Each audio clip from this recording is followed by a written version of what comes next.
আসসালামু আলাইকুম, welcome to Irin মহিবের ভুবন। অনেকদিন পর আপনাদের সাথে একটি ভিডিও শেয়ার করতে যাচ্ছি। আমি আসলে সময় পাই না ঠিক মতো। তো অনেকেই বলেন যে আপু আপনার এদিক সেদিক ঘোরাঘুরির ভিডিও তো দেখি, তবে আপনি কখন মাদারীপুর যান আসেন সেরকম ভিডিও কখন আমি দেখি না বা আমরা দেখতে পাই না। তো ভাবলাম যে আপনাদের সাথে শেয়ার করি যেহেতু বলেছেন। তো চলুন শুরু করা যাক আমাদের ভিডিও। তো আমি বাসা থেকে বের হয়ে যাই ঢাকার উদ্দেশ্যে। তো বের হয়ে দেখি অনেক রোদ এবং একটা রিক্সাও পেয়ে যাই। তো তাড়াতাড়ি করে রিক্সায় উঠে পড়ি, কারণ আমি অনেক লেট হয়ে গিয়েছিলাম সেই দিন। তো চারপাশে এত পরিমাণে রোদ ছিল ঝলমলে, আর আমার অবস্থা খুবই খারাপ ছিল। তো বাসা থেকে ফ্রেশ হয়ে একদম বের হয়ে যাই ডিসির বাসার সামনে দিয়ে। তারপর মডেল মসজিদ দেখতে দেখতে আমি আস্তে আস্তে করে চলে যাই। এরপরে এদিক সেদিক তাকিয়ে ঘুরে দেখতে থাকি। স্টেডিয়াম কমপ্লিট করে পুরান বাস স্ট্যান্ড চলে আসি। আর এই জায়গাটা হচ্ছে মানে কি বলবো, খুবই ইমোশনাল একটা প্লেস, কবরস্থান। আমি যখনই যাই এখানে তাকিয়ে থাকি, আর মানুষের জন্য ভিতর থেকে আর কি দোয়া আসে, আল্লাহ যেন সবাইকে জান্নাতবাসী করে। তো যাই হোক, কিছু সময়ের মধ্যে আমি নতুন বাস স্ট্যান্ড চলে আসি। আর দেখতে পাচ্ছেন কি পরিমাণে রোদ, মানে কি একটা অবস্থা, গরমে অবস্থা শেষ। নতুন স্ট্যান্ডে এসে আমি চন্দ্রা বাসের টিকিট পেয়ে যাই, কারণ সার্বিক অনেক লেট করবে। তো আমি তড়িঘড়ি করে টিকিটটা কেটে নেই, টিকিট কেটে বাসে চলে যাই।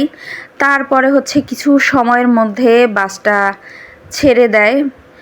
তো যাচ্ছে এখন আমি বলতেছি যে আল্লাহ কি একটা অবস্থা, তুমি ঠান্ডা দিও। তো কিছু সময়ের মধ্যে দেখতেছি আকাশে মেঘ আর এমন বাতাস, যেহেতু আমি জানালার পাশে বসছি এবং উইন্ডো সিট আমার কাছে সবচেয়ে বেশি ভালো লাগে।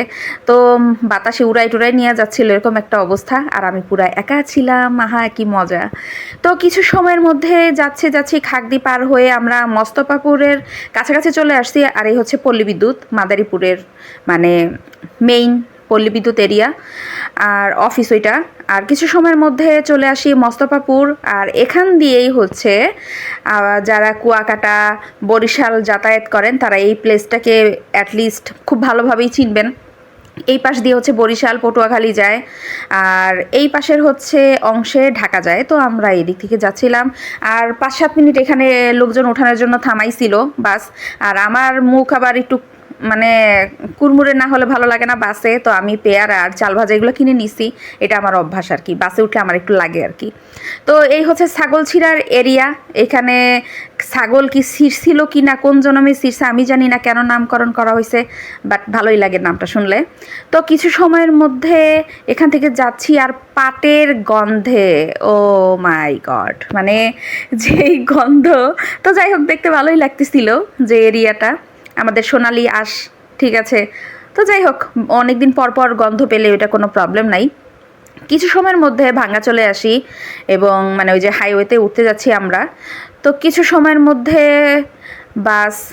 বাসের থেকে মানে লোক নামলো কিছু, আর ওখান থেকে কিছু উঠলো।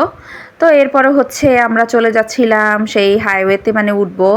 তো ব্রিজের মানে নিচের অংশ থেকে আমরা যাচ্ছিলাম, আর এইভাবে কাত হয়ে যাই আমি, কারণ মোড় ঘুরে তো। তো যাই হোক, কিছু দূর যাচ্ছি পাঁচচর পার হওয়ার পরে একটু আগানের পরেই চাকা পাংচার হয়ে যায়। এমনি আমার গেছে সেই দিন লেট হয়ে, তার উপরে চাকা পাংচার 20 মিনিট লেট। তো আমার অ্যাটলিস্ট মানে ঘুম আসতেছিল, চোখ মুখের অবস্থা দেখেন, টায়ার্ড হয়ে গেছি। আর পাশে একটা আপু বসছে, উনি বলতেছে মানে কি বলবো, উনি কথাও বলতে পারতেছে না, মাঝে মাঝে ঘুমিয়ে মানে ঠাসঠুস করে আমার কাঁধের উপর পড়ে যাচ্ছিল।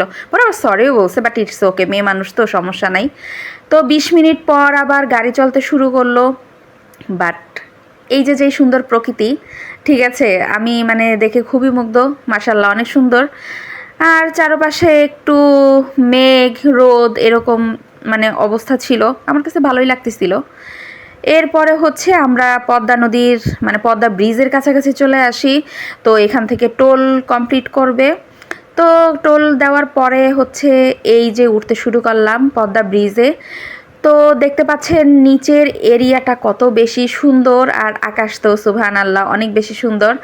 আর এই ওয়েদারটা আমার কাছে এত বেশি ভালো লাগছে, বলার মতো না। আর যেহেতু বাসে উঠলে ঝাঁকি লাগে, তো আমার ভিডিও সেই ঝাঁকাঝাঁকি কাঁপাকাঁপি হচ্ছিল। তো যাই হোক, আমরা এখন আছি পদ্মার মাঝামাঝি, এবং দেখেন আল্লাহর সৃষ্টি কত সুন্দর, যে পানি, ঘোলা পানি আর পরিষ্কার পানি কখনোই এক হয় না, পদ্মা মেঘনার মানে যেই অংশটা। তো কিছু সময়ের মধ্যে আমরা ব্রিজের একদম শেষ প্রান্তে চলে আসি। তো শেষ প্রান্তে চলে আসার পরে